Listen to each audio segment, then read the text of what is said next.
Are you an artist that's making music, but you're afraid that AI is coming to take over all of the creativity of the world? If that's you, I want to talk to you about 3 different things that I think that you should be considering as it pertains to being a musical artist in this musical universe, and why you should continue to be creating music and continuing to put music into the world. So spend a little time with me, hang out, we're going to chill, we're going to make some little ideas come into your brain and enter from my brain and my experience into yours, and I think you're gonna really like it. So first of all, let's talk about this for a second. People do not connect with what is not human. It may appear on the outside, on the surface level, that when you hear an AI track, that it is something that is like, wow, this sounds really good, or this sounds really legit, or this sounds super pro, or this person can sing, or this production's pretty, like, wow, this is so impressive. But the reality is that is very fleeting, because what humans actually connect with is the human behind the music, the artistic experience that somebody has had. And people don't even really care that much about songs as much anymore as they do about the artist behind the thing. And so if you think about AI and it making music, it's never going to do that. It's like, it's forever going to be something that has a front end to it that may be flashy on the front end, but it's not going to be something that people are ever going to really care about. And you, as a human being, you have a magical gift to be able to take your life experience and all that you've gone through and stick it into something that can resonate with other people through what we call music, organizing time and frequencies together to create something that's insanely powerful. So one thing you can think about with this is like stock music. Like, who listens to stock music and goes, this is tight? It's not a thing.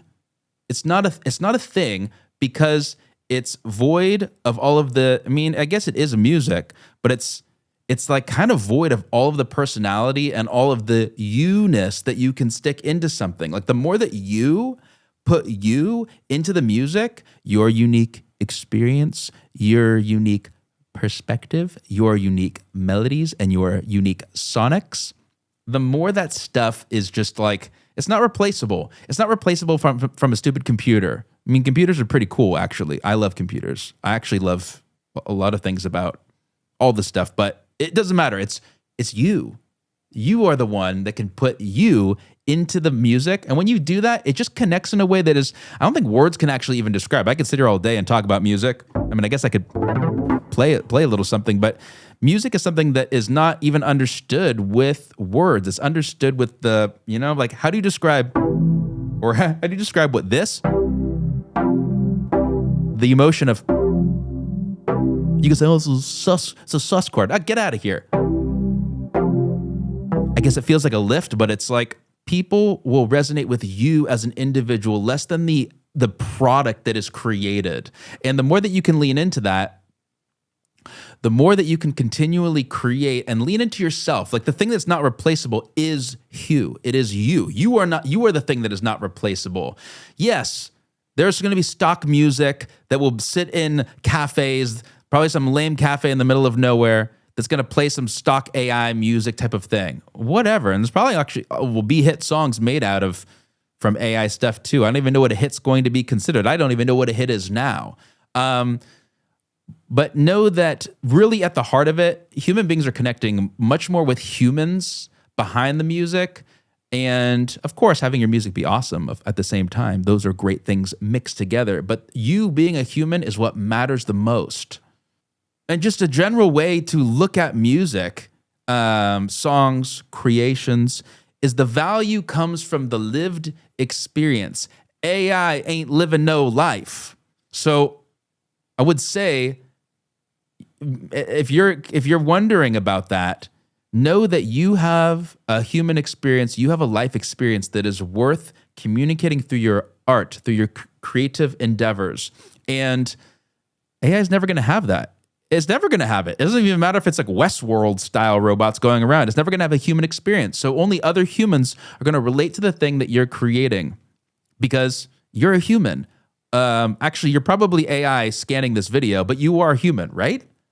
Thing number 2 is that your stories and your voice, like literally the sound of your voice, your stories plus the sound of your voice is the product.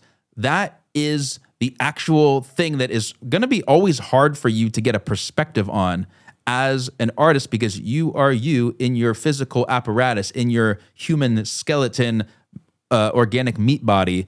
But that right there, that feeling of when your voice comes on and it's recognized from somebody, that's the true magic right there. That's the ultimate memory tool, the ultimate thing that you can close your eyes and you can hear somebody's voice and you can immediately know who that is. That's the magic that you have. So you could even, I mean, shit, you could amplify that with AI, but let's not even worry about that. Don't even think about that. It's not even worth thinking about that. And you as a listener, right? You as a listener of music have taste, okay?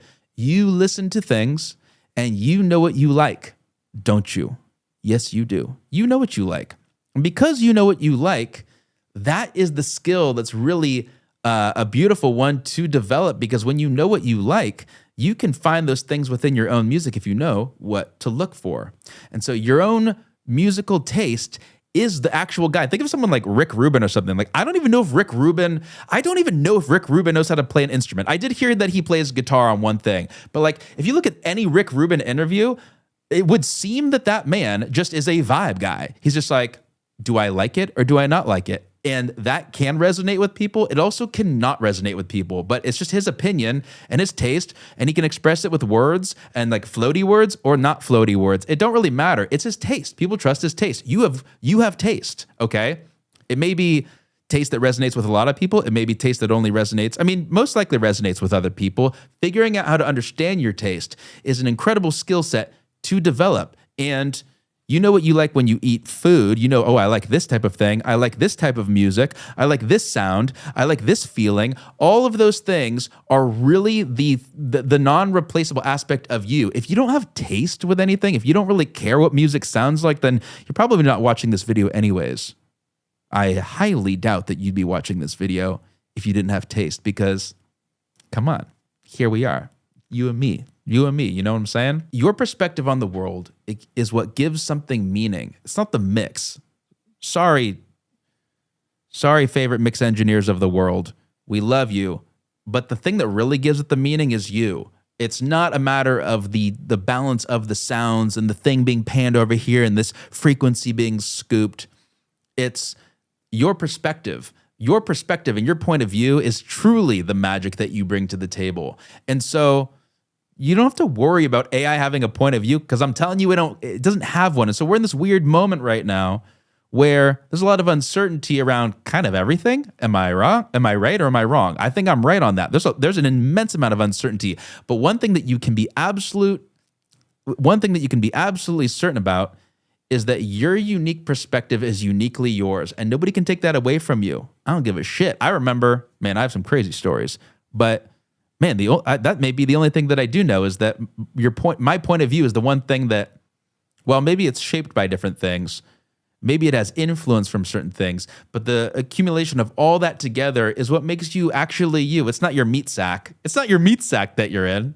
It's your unique perspective. That is what makes you special and what makes you you. And so when you take your unique perspective and you inject your taste and your vibes into a creation, may it be music or not, may it be whatever it is in this world, that is what makes you uniquely you. And you can hold on to that, or you cannot, and you can give it away to other people. Some people are like, did you hear this thing? Like so-and-so, like everyone's listening to this. Like, for me, I don't know. Like, I'm uninterested in that. You probably are the same way, where you have the things that you like and you like them because you like them. You don't even have to explain why, you just do.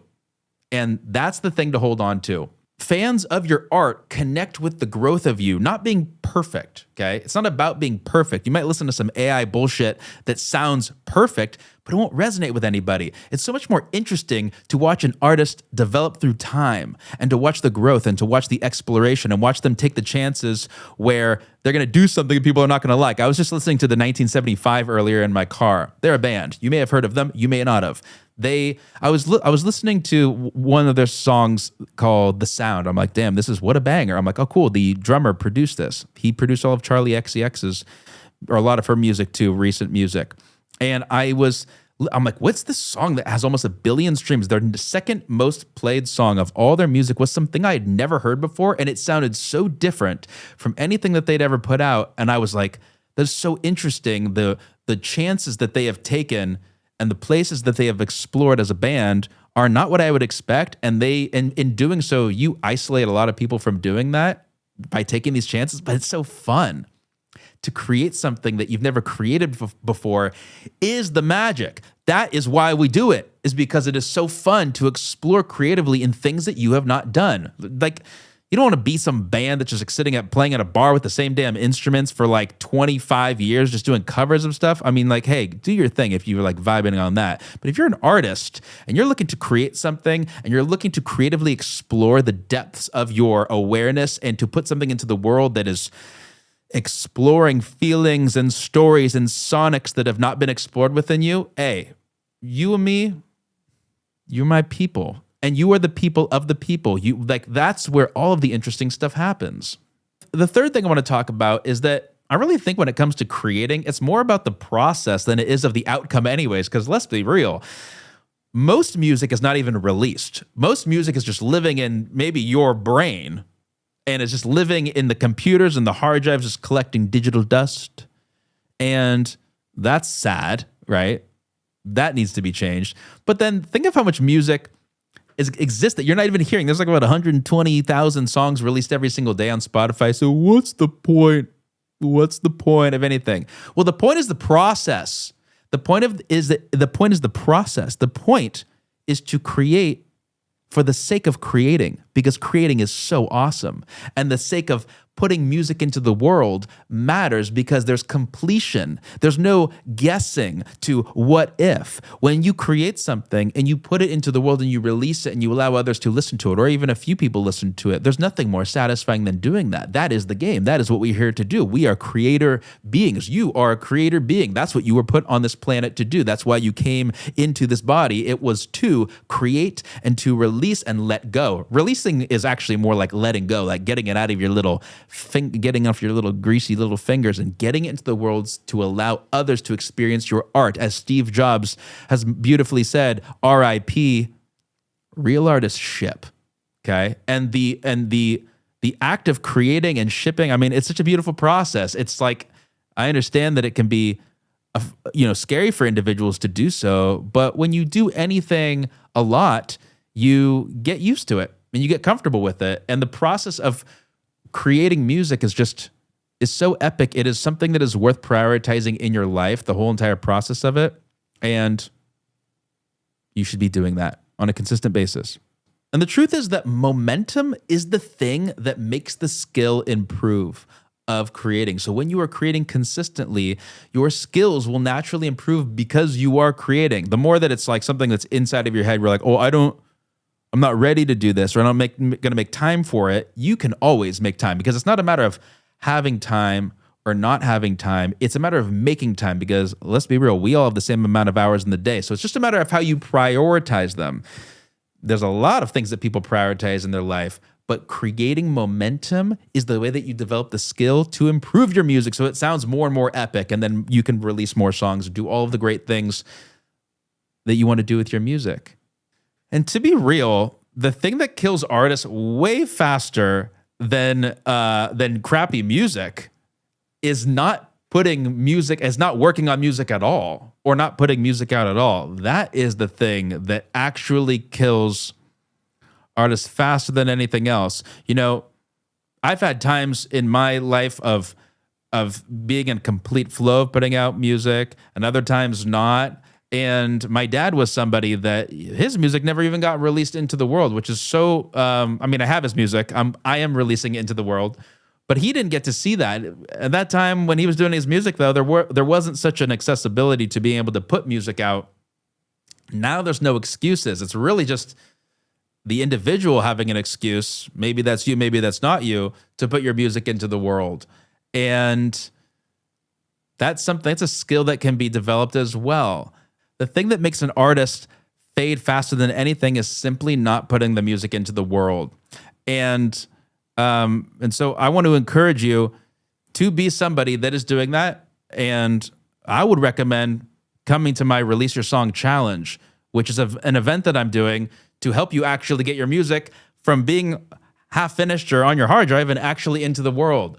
And I would love to help you do that. It's a live challenge with me actually on a call, you and me and others, taking music that's almost done and releasing your first song into the world. So check that out below. All the details are for that below. It's awesome.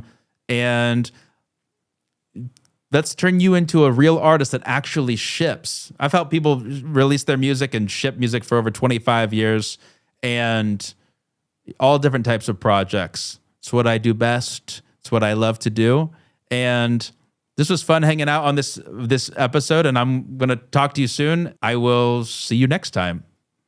Well, let's play them out.